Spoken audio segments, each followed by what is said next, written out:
Alright, so good morning sa ating lahat mga boss, no? So ngayong araw ay ipapakita ko lang sa inyo yung ating ginagawang customized na videoke.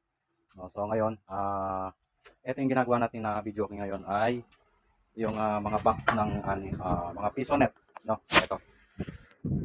Ayan. So ito, yung bali dalawang piso net yung yung binaklas natin. Ayan.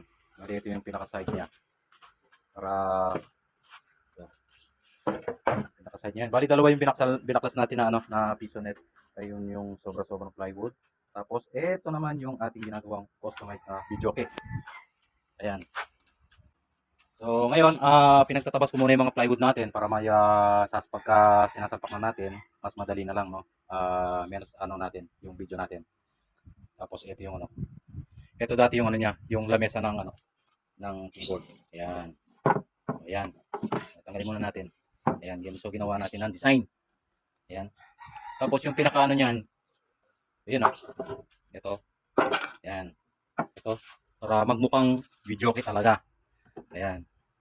So tinabas na natin 'yan. Tapos yung dito sa side, lagayan ng ng dome sa speaker. Tapos dito bubutasan pa natin 'yan. Ilalagay tayo ng by 10 na speaker. Ito sinip na natin 'yan. Tapos ito nga pala yung flooring niya taas at yung flooring dito sa baba ay isa lang 'yan. Bali kinuha natin sa likod. Ganito 'yan. Yan, pinaghati natin. Naghati natin para makuha natin yung yung divider dito sa taas patungan ng ampli at layer. So ngayon ito nakasukat na to, by 12 yung speaker natin dito. Ayan. Tatanggalin natin to tapos tumutupi siya. Yan, tumutupi yan. Yan. Yan, trabaho natin yan. Yan, para magmukhang videoke talaga. Tapos papatong na lang natin to. Tapos lagyan na lang natin ng ng design dito para magmukhang videoke talaga.